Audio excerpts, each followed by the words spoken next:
teman-teman semua, apa kabarnya kalian? Semoga kalian semua sehat-sehat dan urusannya diperlancar ya. Seperti yang kalian lihat, itu cucian piringku sudah menumpuk. Jadi hari ini aku mau nyuci piring sambil bercerita ke kalian bagaimana cara aku melewati hari-hari buruk dan tidak mengenakan. Ada beberapa komen yang bilang ke aku itu terlihat positif. Sebenarnya tidak begitu ya teman-teman. Namanya manusia, pasti kita memiliki perasaan-perasaan yang cukup kompleks. Misalnya perasaan amarah, rasa kesal, rasa lelah, rasa frustasi, rasa kecewa, sedih. Itu semua setiap manusia memiliki perasaan itu ya. Begitupun ketika aku tinggal di rumah di desa dengan ibu mertua dan ipar-ipar, pasti ada aja tantangannya. Seperti yang kalian lihat, aku itu datang dari budaya dan latar belakang berbeda. Pasti ada kesalahpahaman yang buat kami di rumah tidak nyaman. Kadang karena ada kendala bahasa juga, aku pun susah mengungkapkan atau mengutarakan sesuatu. Terlebih lagi untuk mengutarakan perasaanku. Apalagi untuk bercerita. Satu negara saja itu pasti ada saja kerikil kecilnya ya, apalagi ketika kita beda negara. Belum lagi beberapa orang itu memiliki tipe kepribadian yang berbeda-beda dan harus menyatu dalam satu rumah.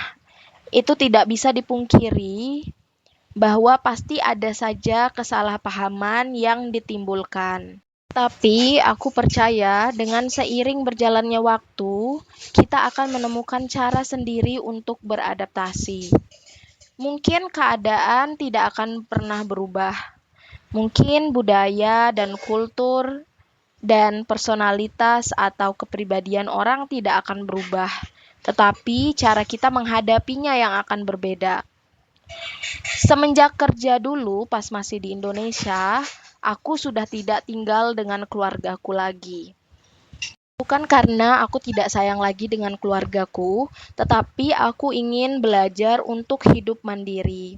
Dan aku bisa melihat perbedaannya ketika tinggal bersama dengan keluarga dalam satu rumah dan hidup sendiri. Dua hal tersebut pastinya memiliki tantangannya tersendiri ya. Tetapi ketika aku tinggal di ruang sendiri, tentunya aku memiliki lebih banyak kebebasan. Misalnya seperti bangun kapan saja atau jam berapa saja tanpa ada rasa tidak enakan atau rasa bersalah.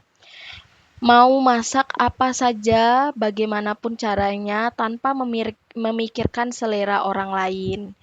Lalu jam atau waktu untuk berberes, mengerjakan pekerjaan rumah.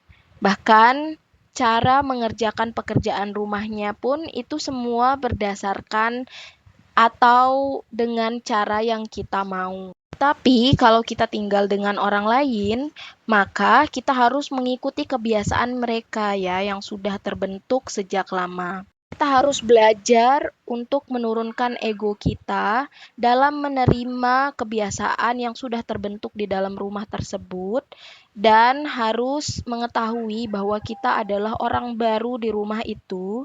Jadi kita tidak bisa datang dan serta-merta merubah semua kebiasaan tersebut. Sebelum menikah dengan suami, aku sudah membicarakan banyak hal, termasuk skenario yang dimana kami harus tinggal dengan mertua dan ipar.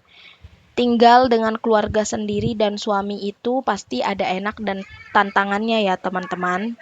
Tetapi sedari awal memutuskan untuk memilih suamiku sebagai pasangan, aku sudah memikirkan konsekuensi yang akan terjadi dari pilihanku itu. Seperti kata orang-orang, hidup itu penuh dengan pilihan, dan kita tidak pernah tahu setiap pilihan itu akan membawa kita ke arah yang mana.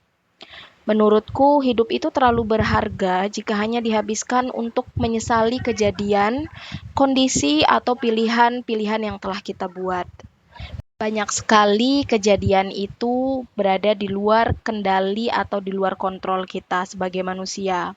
Bahkan pilihan-pilihan yang sudah kita pertimbangkan dengan sangat baik, dengan kalkulasi yang sangat matang, tetapi ada saja faktor eksternal yang bisa membuat rencana atau kalkulasi kita itu tidak tepat. Menurutku, hidup itu adalah tempat kita untuk belajar dan untuk berproses. Belajar untuk cara menyikapi atau bereaksi dengan suatu keadaan, karena manusia itu tetap berkembang ya. Dulu situasi yang sama mungkin bisa terasa sangat berat saat kita hadapi. Mungkin kita merasa sedih, merasa kesal, merasa marah. Namun mungkin di saat sekarang kita sudah bertumbuh, sudah berkembang, reaksi kita terhadap keadaan yang sama bisa sangat jauh berbeda. Video ini tidak dibuat sebagai motivasi untuk teman-teman, karena aku bukan motivator ya, dan aku tahu teman-teman pasti punya caranya masing-masing menghadapi situasi tertentu.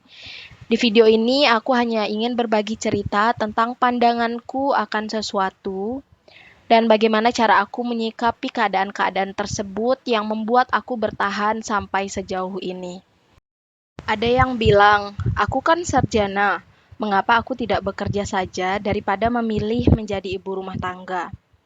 Teman-teman, semenjak aku pertama kali kuliah di jurusan pertanian, aku tidak kepikiran bahwa kuliahku ini agar aku bisa mendapatkan pekerjaan di bidang itu. Aku memilih jurusan pertanian karena waktu itu aku memiliki minat di bidang tersebut, dan aku memiliki rasa penasaran yang tinggi.